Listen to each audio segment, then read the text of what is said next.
Welcome back. It's the pulse of the day, and we're picking up the pulse of the best performing sector on the NGX for 2023. Well on our way, we're seeing that the position in 2024 with over 100% year-to-date return. What is going to happen as regards all this? We'll take a look at the notable and recent activity on stocks within the sector, macroeconomy, and the equity analyst, macro and equity analyst, Omobolade Agboola, joins us to discuss this. You're very much welcome, Omobolade Agboola. Good evening, thank you for having me. So if you look at what has been happening, the most expensive stock by face value on the NGX is Seplat. It hit a fresh high, inching towards 6,000 share price at 5,738 yesterday. What's your take about this? And you're seeing the profit taking today. What are your thoughts on the stock and its pricing? Do you foresee further rally in the market, or perhaps the market is we're going to see some correction ahead of what is happening throughout this week? First of all, I'll start with what I think about the stock. So Seplat is a fundamentally sound company, and if you look at it, it's delivering revenue growth every year, strong earnings, and also returns for shareholders in terms of consistently paying dividend. So, and if we look at recent news about the MPNU deal that is in completion, the annual project that is also in completion, all these things are business accretive for Seplat, and also strengthening my view that it's a fundamentally stock company. These assets and these deals are expected to improve Seplat's operation in terms of production by 2 times, improving oil production, gas production, and also in terms of assets.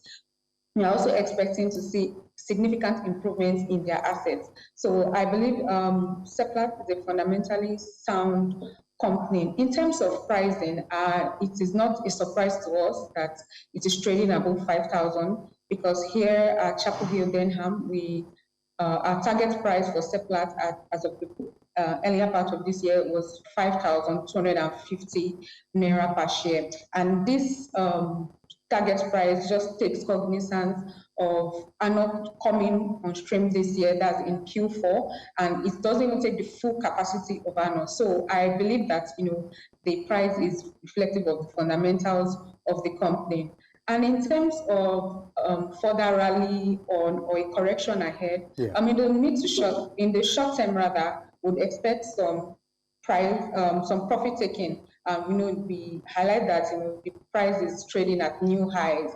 But if we are looking at the mid to long term, we'll still expect more rallying in Seplat. And this is because when they start to sweat this newly acquired assets and it begins to reflect on their financial performance, it brings more attention to the company. And if we look at how they reward shareholders, would expect that in going forward there may be an increase in dividend payments, which will also put a spur rally on Seplat. All right. If you look at the share price, by share price so far, you see that it's ahead of its peers.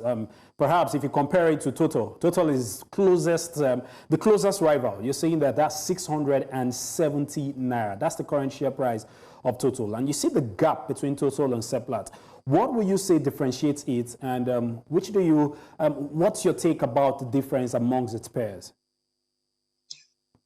My take is that a lot of things go into how investors see the absolute price of a stock. One is in terms of free float, liquidity, and that just simply means supply and demand. We highlight that Seplat is listed on 2 exchanges, and also in terms of free float is smaller in comparison to Total. And I would also like to highlight that both companies are playing in different segments of the oil and gas sector. Okay. Seplat is playing more in the upstream to midstream segments, while Total is on the downstream segments. So these are the things that will factor how investors look at the company and how they would price the company's stocks.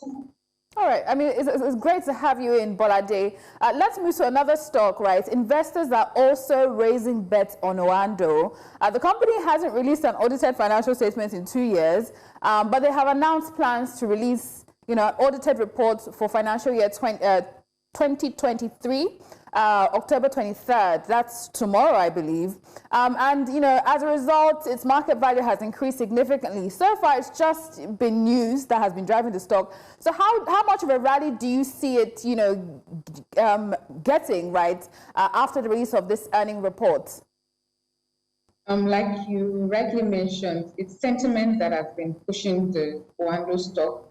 And in terms of how I expect the earnings to drive positive sentiment, I expect that the rally will continue if Oando is able to deliver results, and I mean earnings that are able to cover up the negative equity position that we can see in the unaudited 2023 financial for Q4. So unless we see that positive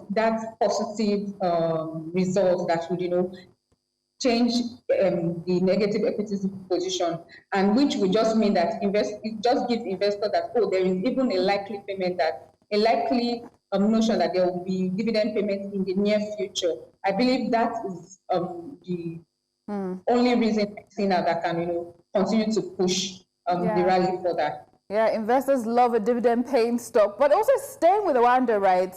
Looking at Oando amongst its peers comparatively, data suggests that investors do not, assign the same level of value to Oando as they do to Seplat or even the new entrant, Aradel. And this is all despite Oando's impressive 600% appreciation this year. So why do you believe this is, and what value would you ascribe to Oando compared to its peers? So looking at some of the things that investors would like to look at is fundamentals of a company. Are you consistently delivering good, strong earnings? Are you consistently paying dividends? Those are the things that investors also consider when pricing a stock. So I believe that that's the reason why investors are placing more value on other oil and gas stock in comparison to Oando.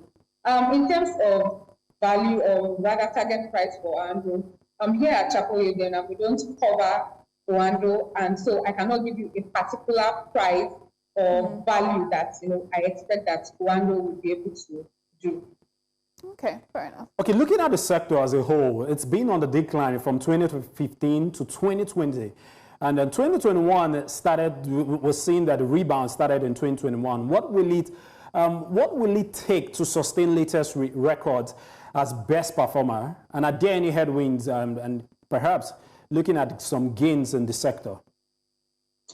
For the sector, I believe that what will continue to sustain positive performance in the oil and gas sector is stronger earnings, positive corporate disclosures, and we can even see that the current administration is supportive of the sector, as we've seen 4 out of 5 major deals being completed or receiving their approval. So going forward, the positive sentiment in the sector is still large.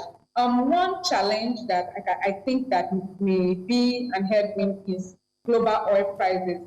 That's if there is a significant drop in global oil prices. I'm speaking more to the upstream sector of the oil and gas industry. So that is the only headwind I can see currently. But I don't expect any materialization of significant drop in oil prices in this year. Okay. Omobolade Agboola, I want to say a very big thank you for coming to Market Pulse. Do have a splendid week. Thank you very much for having me.